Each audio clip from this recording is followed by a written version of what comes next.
What's happening, guys? Ruben with Demboysallday here on this beautiful Memorial Day 3-day weekend. Thank you guys for your service. All the military, all the soldiers out there that sacrifice so much for us. Just wanted to say thank you. And we really appreciate it and don't take it for granted. That being said, just wanted to get in here and talk about Cowboys. See how you guys are feeling. We're kind of at that point of the off season where they're finishing up all these OTAs and then there's a dead period for a month. But I think after June 1st, there might be some activity as far as signing some people. I don't know if they're going to do anything or not, but you hope they at least do one or two people, just to kind of solidify the middle there on the defense. Offense, maybe a running back. I doubt it, but I think mostly it's defense. How are you guys feeling about the off season? You guys thinking we're making some progress? We're going backwards? What do you think?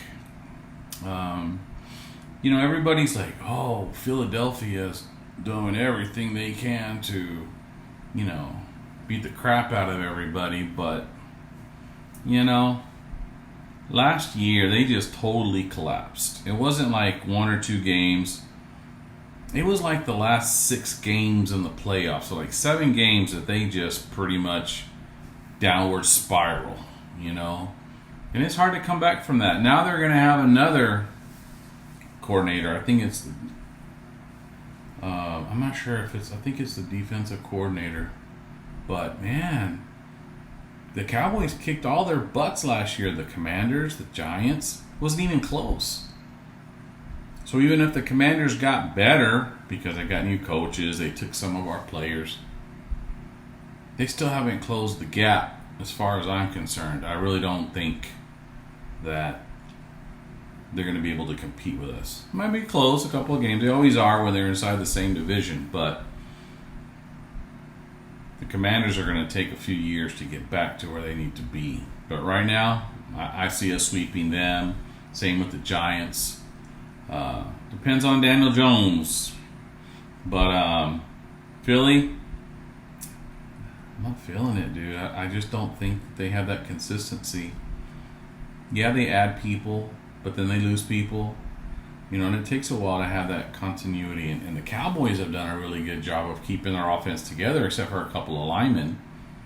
And the line wasn't that dominant last year anyway. It's not like, we were blowing everybody out and we could run 200 yards a game because the linemen could really run block. Heck no. Tyler Biadasz was always getting thrown backwards.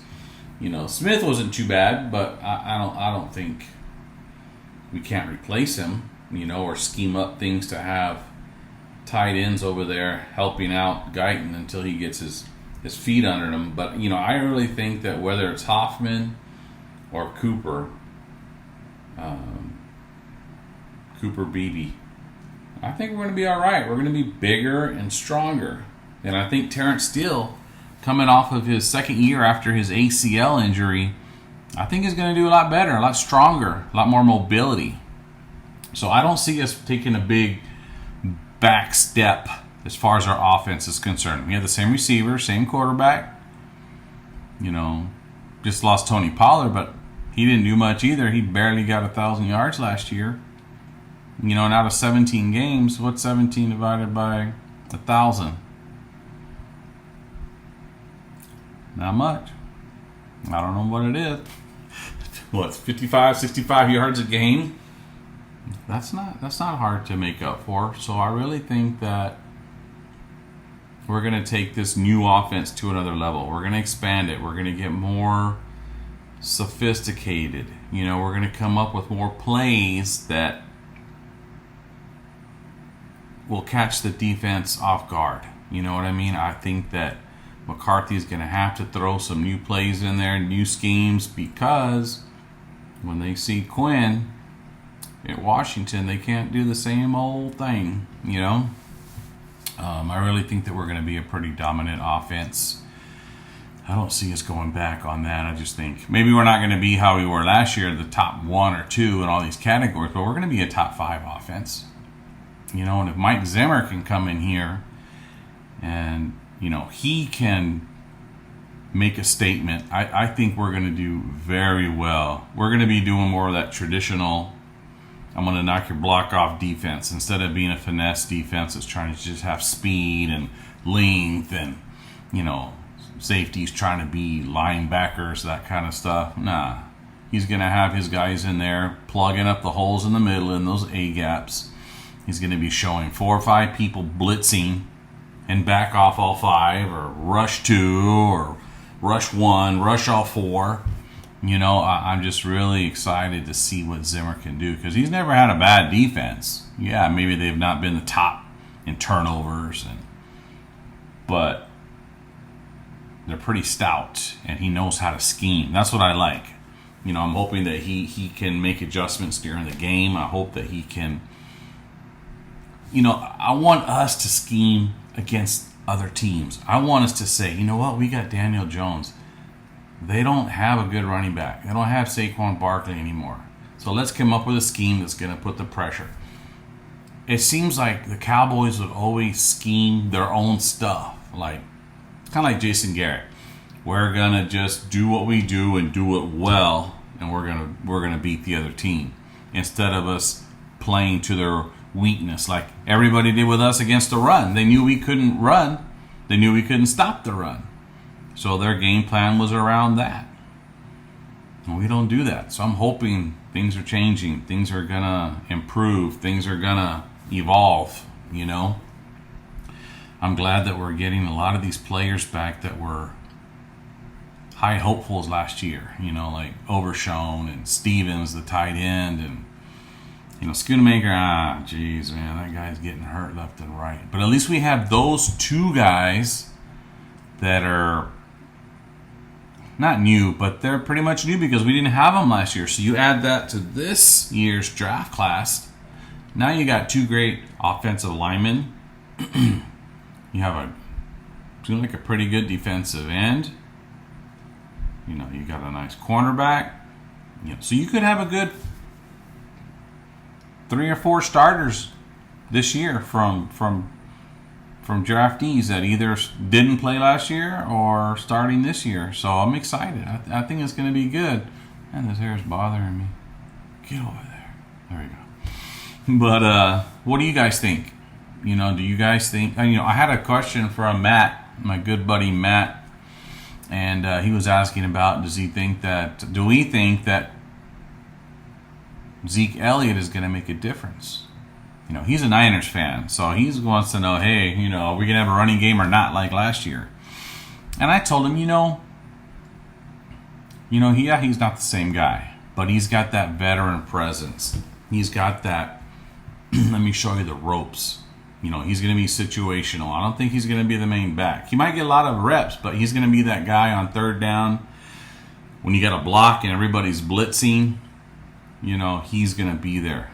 Or these young guys, they don't know how to do that. They don't.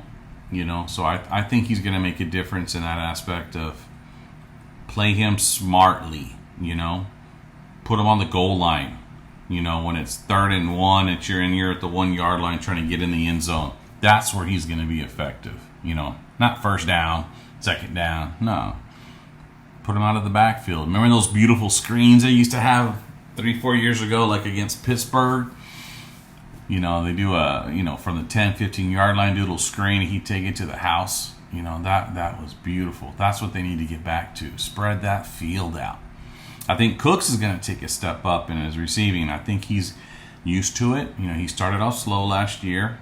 Same as CD. He started off slow, and now in their 2nd year, dude, I think it's really going to explode to where they're going to be pushing the passing game to help the running game. So they're going to have these. They're going to have to double CD. They're going to have to, either double Cooks or put more pressure on Ferguson to where they can't have, 7, 8 guys in the box to stop the run. There's no way. And if they do, then they're just dump it off to Ferguson or Zeke. And I was down at first. I thought, man, we're a bunch of dummies just sitting here doing nothing. But I really think that there's a plan.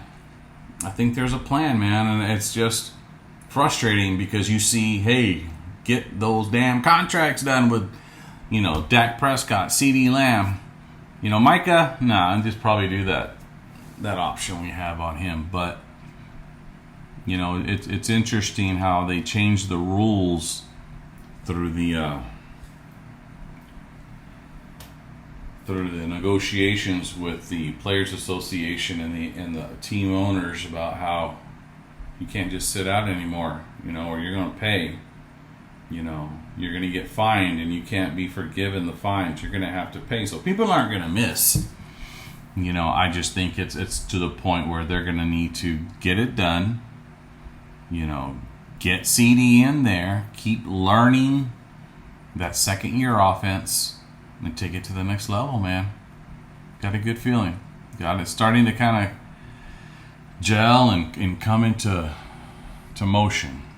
So let me know what you guys think. Send me some more questions. Matt, thank you for your question.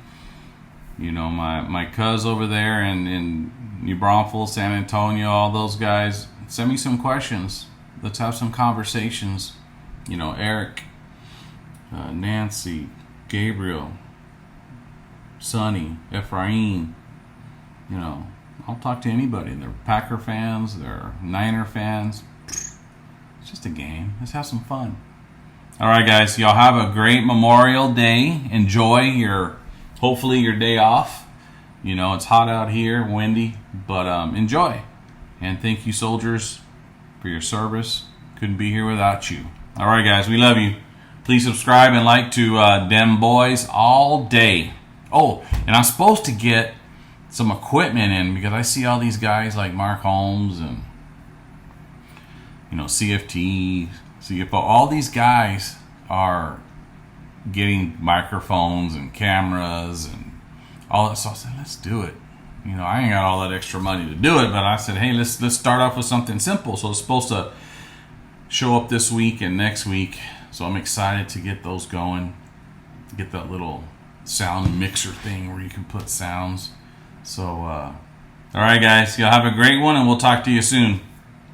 Peace out. Bye.